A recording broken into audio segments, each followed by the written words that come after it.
Uma criança que nasce num circo, nasce dentro de uma festa. Eu só via festa.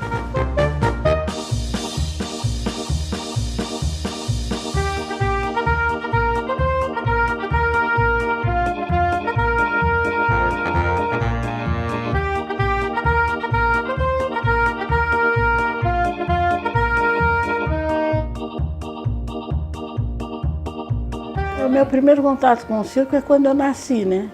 Porque eu já nasci dentro de um circo, né? Porque meu pai era artista de circo, a minha mãe. Então eu nasci no circo. E as lembranças que eu tenho do circo são as melhores possíveis. Que a minha infância toda foi no circo. De uma família de avô circense, avó circense, né? Então era uma família, as lembranças que eu tenho, nossa, de criança, o circo já é um sonho, né? Eu vivi a minha infância toda dentro de um sonho, né? E meu pai era um filho de imigrantes italianos, da Vila Mariana, uma família enorme de italianos, chamada Militello. E a minha mãe já veio da família de gente de circo. Meu avô foi para o circo, meu avô era músico de uma cidade, que nem falei para você, e casou com uma moça da cidade e foram para o circo. E ali ele teve os filhos que foram os Tangará, que são aí, multiplicaram os Tangarás, né? Então eu venho de uma família de italianos, que não eram de circo, e da família Tangará, que veio do circo a minha mãe. Minha mãe nasceu no circo, né? E aí acabei casando com uma pessoa que também nasceu no circo, era de família de circenses. Então aí abrange 4 famílias, que é Militello, Tangará e Fernandes. E Fernandes, que tem 2 Fernandes, a minha sogra Fernandes e meu sogro Fernandes. Então são 4 famílias, meu pai Militello e minha mãe Tangará. Aí não teve jeito, né? Porque aí os filhos...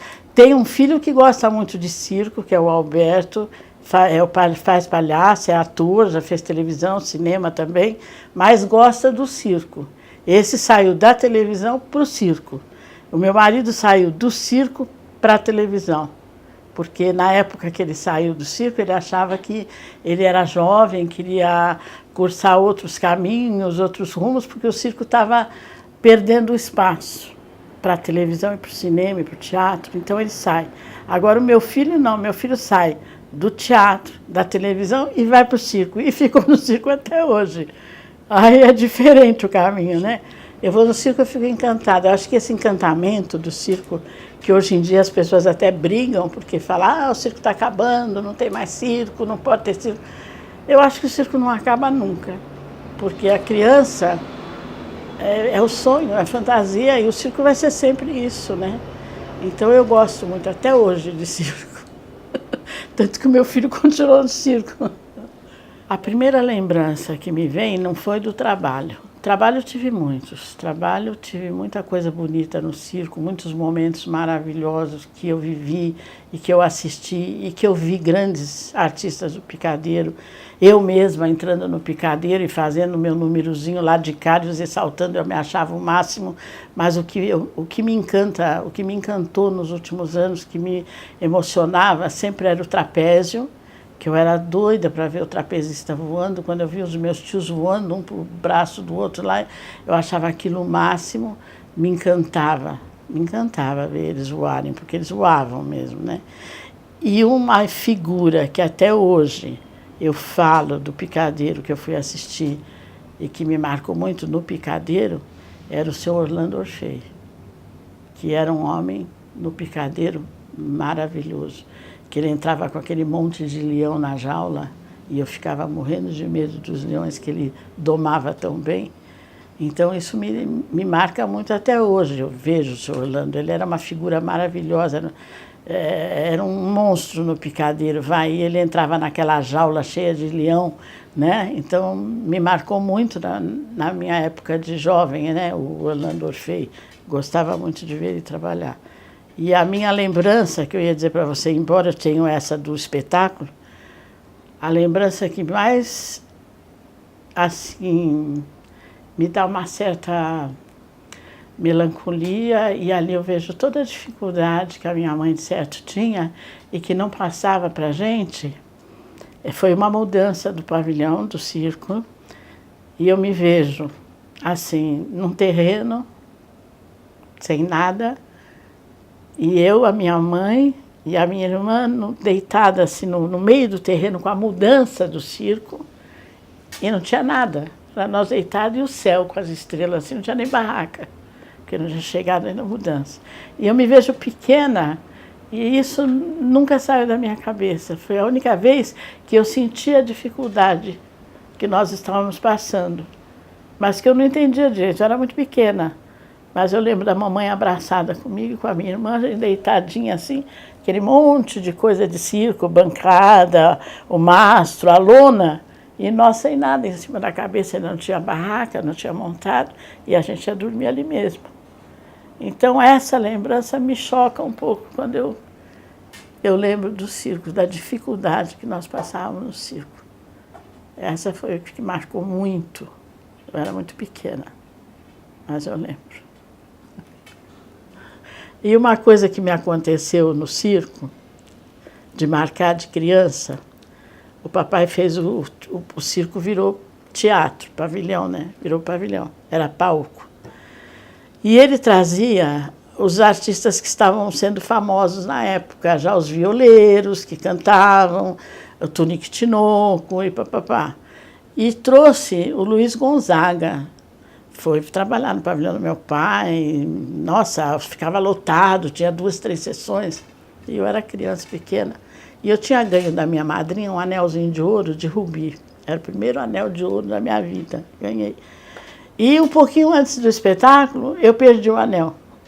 E estava dando o primeiro sinal, o segundo sinal, e eu comecei a chorar. Eu devia ter uns 10 anos. E eu comecei a chorar porque eu perdi o anel. E o meu pai dizia, fica quieta, você vai estar atrapalhando, vai começar, o Luiz Gonzaga vai chegar e você está chorando. E nisso chegou o Luiz Gonzaga lá com a sanfona. E eu estava chorando muito, sabe aquela criança que não para, irritante? E o meu pai dizia, para de chorar, vai achar, depois acha. E na barraca, aquele chão de madeira, né? E aí o Luiz Gonzaga chegou para mim, pequena, ele, o que foi? Por que você está chorando? Não chora. Eu falei, eu perdi meu anelzinho, minha madrinha me deu, e não sei o quê. E ele, não chora, vamos procurar. E ele vestido já, com aquele chapéu, com essa sanfona, ele começou a procurar o anel. E não é que ele achou o anel? Achou o anel e me deu. Olha, a dificuldade maior que sempre o circo enfrenta é o preconceito contra o circense. É muito preconceito que o circo enfrenta, sempre enfrentou. Então, quando eu era menina, a gente chegava nas praças para trabalhar, a gente era tida assim como cigano. Ih, cigano, vai roubar todas as crianças, o pessoal do circo, você ia na escola. Hoje em dia, os tempos mudaram muito, porque na nossa época, o padre, você chegava na cidade, o padre não deixava ir no circo. Não vai no circo, não pode, blá, blá, né? A gente era mal visto mesmo, né? E quando a gente foi trabalhar em televisão e teatro, nós sofremos muito preconceito. Ah, não, esse pessoal é do circo. Era tido como a terceira classe, porque veio do circo.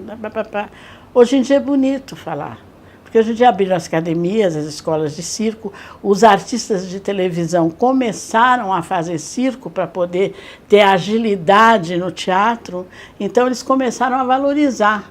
Mas esse valor que estão dando para os artistas circenses foi há muito pouco tempo, de muito pouco tempo para cá. Eu diria para você que foi mais dos anos 80 para cá, porque não é porque foi a minha mãe, não. Mas a minha mãe ela foi uma militante da arte circense, ela brigou pelo circense muito, entendeu? Como ela tinha a porta da televisão aberta, porque ela fazia televisão, ela tinha acesso aos programas, ela ia falar do circo. Então, ela teve o circo para minha mãe, foi muito importante para o circo. Então, começaram a gostar do circo. Essa ideia da escola de circo foi da minha mãe. Ela e o governador Oreste Quercia que deu para ela essa primeira escola de circo de São Paulo, entendeu? Então, aí houve essa evolução, que você fala de Dirce Militello, que é a minha mãe, todo mundo vai te falar o que ela fez pelo circo. Só que, infelizmente, quando ela começou mesmo a ganhar espaço na mídia, porque estava o circo, a mamãe faleceu. Então, o circo outra vez ficou sem voz. Viver dessa arte circense é coração. É coração, é vontade, é luta, é isso que é viver do circo. O circo você tem que nascer para viver para o circo, porque você não tem grandes respaldos para viver daquilo. Não, vou viver disso porque eu vou ganhar, que nem vou fazer sucesso no meu trapézio hoje e vou ganhar 50 mil reais por mês porque eu fiz sucesso no trapézio. Não. Você vai viver porque a arte você nasceu para viver aquilo lá. Entendeu? Não tem grande recompensa financeira, não tem. Então, viver do circo tem que nascer para ser de circo. Não dá para falar, eu vou ser de circo. Não, você tem que nascer para viver do circo. Você tem que ter coração, tem que ter vontade, tem que ter talento, porque se você cair do trapézio, você morre, não tem outra solução. Então, ali você tem que ser artista, não dá para enganar. Entendeu? Então, o circo, o picadeiro, estou falando do circo. A pessoa, a recompensa é você para você mesmo. Porque não tem grandes recompensas. Você não tem grandes salários, você não tem a sua casa uma Ferrari na porta, você vai nunca ter uma Ferrari porque você ganha um ordenado maravilhoso. Você não tem. Então o circo é você, é o seu coração, é a sua arte, depende de você só, não depende de mais nada. É difícil. Para mim, eu acho muito difícil ser de circo. Por isso que quando a gente tem qualquer problema, fala assim, deixa, eu sou de circo, eu resolvo. Não é verdade? É isso que eu acho.